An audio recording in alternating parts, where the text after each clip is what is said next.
Tonight, city leaders in Surprise are meeting to address protests to the plans to turn a warehouse into an ICE detention center. The council met behind closed doors, then opened the floor to hear from the public. Dozens of demonstrators signed up to speak. Austin Walker's in the newsroom tonight. People are pretty fired up, Austin. Yeah, you could say that. Now, this meeting actually just wrapped up, though, but for weeks, city leaders have told us they were left in the dark as well, having limited to no discussion with DHS officials about their plans for this facility.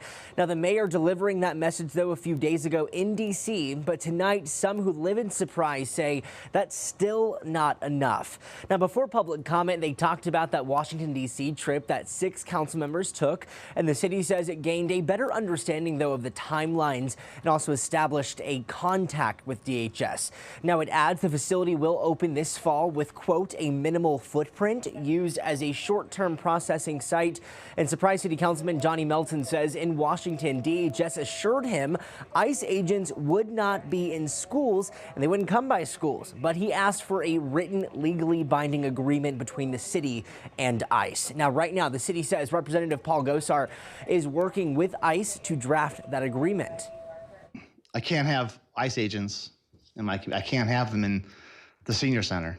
I can't have ICE agents in the Dysart Community Center. I can't have them in our schools.